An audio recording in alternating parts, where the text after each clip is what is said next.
अगर होलिका दहन सही मुहूर्त में किया जाए तो बेहद शुभदायक है। भद्रा का ज्योतिष शास्त्र में अगर अपन विपरीत नक्षत्रों में करते हैं किसी कारणवश अज्ञानतावश, तो वह अपने लिए बेहद कष्टकारक भी हो सकता है। कष्टकारक होता है। राष्ट्र की जो विशेष हस्तियां हैं, हमारे भारत के जो बड़े चेहरे हैं, उन पर संकटग्रस्त अवस्था आता है भद्रा में होलिका दहन करने। होलिका कब जलानी चाहिए? होलिका को दहन करने का एक मुहूर्त होता है।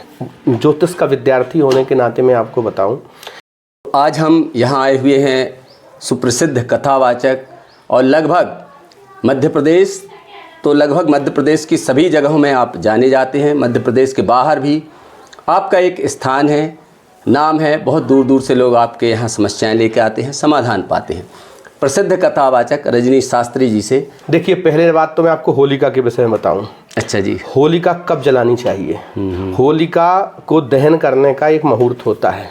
ज्योतिष का विद्यार्थी होने के नाते मैं आपको बताऊं कि पूर्णिमा को अधिकतम भद्रा रहती है। इसलिए आपने देखा होगा जब रक्षाबंधन आता है तो भद्रा के विषय में चर्चा होती है कि भद्रा के उपरांत रक्षाबंधन मनाना है। और उसी श्रृंखला में जो आज पूर्णिमा है, तो आज भी भद्रा प्रवेश कर रही है शाम को। तो आज सायंकाल संध्या के समय भद्रा का प्रवेश है, जो भद्रा प्रातः 6 बजे तक रहने वाली है। शाम को कितने टाइम? 6 बजे से 6 बजे से शाम के सुबह के प्रातः 6 बजे तक। प्रातः 6, मतलब ऐसे दौरान कभी भी होलिका दहन शुभ है? नहीं, शुभ नहीं है। वही बताना चाहता हूँ। शास्त्र में एक बहुत प्रामाणिक ज्योतिष का ग्रंथ है बृहद ज्योतिष सार। उसमें एक श्लोक आया है कि जो भद्रा होती है, भद्रा का वास अलग अलग लोकों में होता है। कभी वो पाताल में रहती है, कभी वो मृत्यु लोक में रहती है, और कभी स्वर्ग में रहती है। तो जो स्वर्ग की भद्रा होती है वो मृत्यु लोक के लिए बहुत शुभ होती है। अच्छा। पाताले चा धनागमम एक श्लोक है। पाताल में अगर भद्रा है तो वो धन का आगमन कराती है। लेकिन अगर वही भद्रा मृत्यु लोक में है तो सर्व सौख्यम विनश्यति, हमारे समस्त सुखों का, वैभवों का अंत होता है अगर हम उसमें पर्व करते हैं।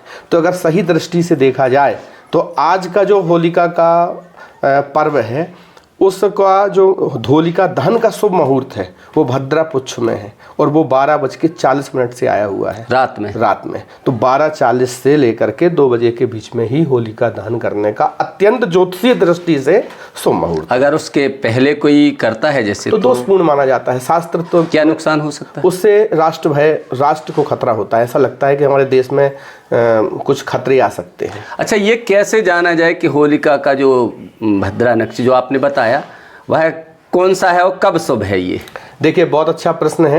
ये एक ज्योतिष का प्रश्न है। आपने बहुत बड़े बड़े विश्वविद्यालयों में पढ़ा होगा, ज्योतिष का एक विभाग होता है। काशी हिंदू विश्वविद्यालय में ज्योतिष का एक विभाग है जिसकी वेधशाला बनी हुई है। 12 राशियाँ होती हैं, 12 राशियों के चंद्रमा होते हैं। तो 12 राशियों के चंद्रमा से ये अनुमान लगाया जाता है कि भद्रा कहाँ है। जैसे मेष, वृष, मिथुन, इन राशियों में यदि चंद्रमा है तो भद्रा स्वर्गलोक में होगी। तो इस प्रकार से अलग अलग राशियों के चंद्रमा से इसका तो यहाँ कौन सी भद्रा अच्छी रहती है? मृत्यु लोक में जो अपन है, मैं कल ही इसको ग्रंथ को देख रहा था, बृहद ज्योतिष सार। उसमें लिखा हुआ है मेष राशि का चंद्रमा, वृष राशि का चंद्रमा, मिथुन राशि का चंद्रमा और वृश्चिक राशि का चंद्रमा जब सूर्य आता है स्वर्ण चंद्र के हिसाब से, तब भद्रा स्वर्गलोक में होती है।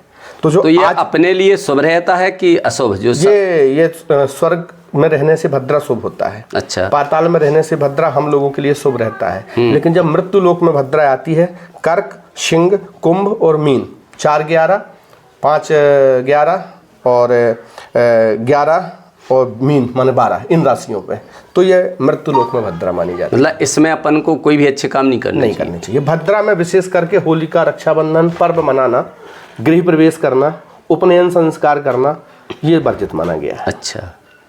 ये बहुत ज्योतिष का डीपली विषय है। लोग इसे कितना स्वीकार करते हैं उनकी आस्था पर निर्भर करता है। कई बार होता है कि जिन्हें अल्प ज्ञान होता है और वो मतलब कई बार जो इस तरह के कार्य करते हैं, वह भी देखा जाता है कि उन्हें इतना डीपली ज्ञान नहीं रहता है और वो अपने तरीके से सलाह दे देते हैं। होलिका दहन ज़्यादातर हमने देखा 10-11 बजे हो ही जाना है, और पंडित जो होते हैं जिन्हें अब जो भी पंचांग का ज्ञान नहीं हाँ वो कह भी दे, तो ऐसे लोगों के लिए क्या कहेंगे आप? देखिए, ऐसा है, अगर आपके पेट में दर्द है और आप झूठ मूठ में मुस्कुराएं तो इसका मतलब ये नहीं है कि आपके पेट की पीड़ा समाप्त हो गई। जो ग्रहों का असर होता है वो हमारे मानव जीवन में पड़ता है, हम उसे माने या ना माने। अब आजकल तो लोग बहुत ज़्यादा ऐसे समझते नहीं हैं, रात हुई बोले अरे 10 बज गया 11 बज गया, इसमें क्या मुहूर्त देखना। लेकिन ज्योतिष में मतलब अगर होलिका दहन सही मुहूर्त में किया जाए तो बेहद शुभदायक है। भद्रा का ज्योतिष शास्त्र में अगर अपन विपरीत नक्षत्रों में करते हैं किसी कारणवश अज्ञानतावश, तो वह अपने लिए बेहद कष्टकारक भी हो सकता है। कष्टकारक होता है। राष्ट्र की जो विशेष हस्तियां हैं, हमारे भारत के जो बड़े चेहरे हैं, उन पर संकटग्रस्त अवस्था आता है भद्रा में होलिका दहन करने। जो कल आज होलिका दहन है, इस संबंध में बात करते हैं, तो आप होलिका जो दहन है इस त्यौहार के बारे में या कुछ संदेश देना चाहें? बोलिए वृंदावन बिहारी लाल की जय। स्वागत है आप सभी लोगों को, होलिका की बहुत बहुत शुभकामनाएं। जैसा कि आप सब जानते हैं कि होली का पर्व अच्छाई और बुराई का पर्व होता है। बुराई को जलाया जाता है, अच्छाई अपनाई जाती है। हमारी पौराणिक कथाओं के अनुसार हिरण्यकश्यप और भक्त प्रहलाद के द्वारा यह त्यौहार का प्राकट्य हुआ था। तो बुराई की हमेशा पराजय होती है और अच्छाई की हमेशा जय होती है। उसी का त्यौहार है होली का। तो एक संदेश ये है कि हम सब अपनी बुराइयों को इस होली में समाप्त करें, अच्छाइयों को अपने जीवन में उतारें, तभी हम होली को सही अर्थ में समझ पाएंगे। पूरे देशवासियों को होलिका की बहुत बहुत शुभकामनाएं। अच्छा, ये जो होलिका है इसमें रंग का ज़्यादा महत्व है या जो राख होती है होलिका की उसका ज़्यादा महत्व है? देखिए, ये जो होलिका का पर्व है, होलिका का पर्व में आपने बहुत अच्छी बात कही कि राख का महत्व है कि रंगों का महत्व है।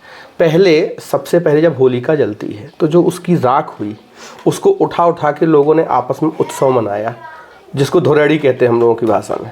तो धुरेड़ी का एक अपना महत्व होता है, लेकिन वह थोड़ा और एडवांस प्रक्रिया आई और ये रंगों में परिणत हो गया। इसमें नाना प्रकार के रंगों से होली खेली जाती है। और एक रंगों का अर्थ भी ये होता है कि हम नाना प्रकार के जाति संप्रदाय, नाना प्रकार की विभिन्न अनेकता में एकता का जो भाव है वह रंगों का महत्व होता है। आपके बहुत सारे फॉलोवर हैं, लाखों शिष्य हैं, तो कोई विशेष एक लाइन में उनको क्या संदेश देंगे इस होली? हम उनसे यही संदेश देंगे कि जैसे सब रंग, अगर किसी को रंग लगाया जाए, बीच में लाल टीका हो, फिर हरा हो, फिर नीला हो, फिर गुलाबी हो, तो वो रंगों का एक महत्व होता है और एक अच्छा होलिका मानी जाती है।